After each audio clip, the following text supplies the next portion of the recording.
Un cadre idyllique, ou presque. À Bagheria, non loin de Palerme, en Sicile, des milliers de maisons ont été construites ou agrandies sans permis durant des décennies. Mais les choses sont en train de changer. Une première habitation a été détruite il y a un an ici, sur la plage d'Aspra, et d'autres devraient suivre.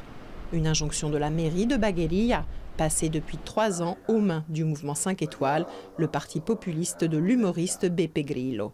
Le maire a décidé de s'attaquer en priorité aux propriétés illégales des chefs mafieux. Si vous travaillez dans un territoire comme celui-ci et que vous touchez les fils, vous risquez de toucher le fil rouge.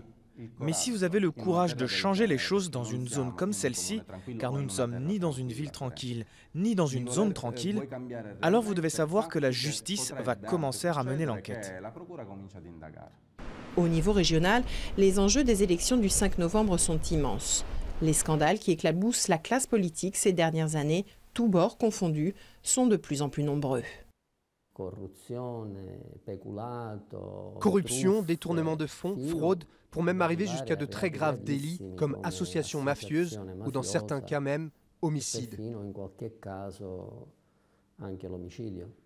Les derniers sondages donnent le mouvement 5 étoiles au coude à coude avec le centre droit de Berlusconi sur l'île, laissant très loin derrière le centre gauche actuellement à la tête de la région.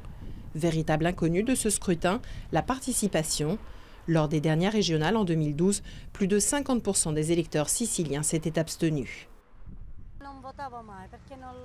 Moi avant, je ne votais pas. Mon mari, oui. Et il m'a convaincue, j'ai voté et ça n'a rien changé. Un scrutin particulièrement attendu car il pourrait préfigurer du résultat des législatives qui se tiendront au printemps en Italie. Car hasard ou coup d'accélérateur, le parti vainqueur des 2 dernières élections régionales en Sicile en 2008 et 2012 s'est ensuite retrouvé à la tête du pays.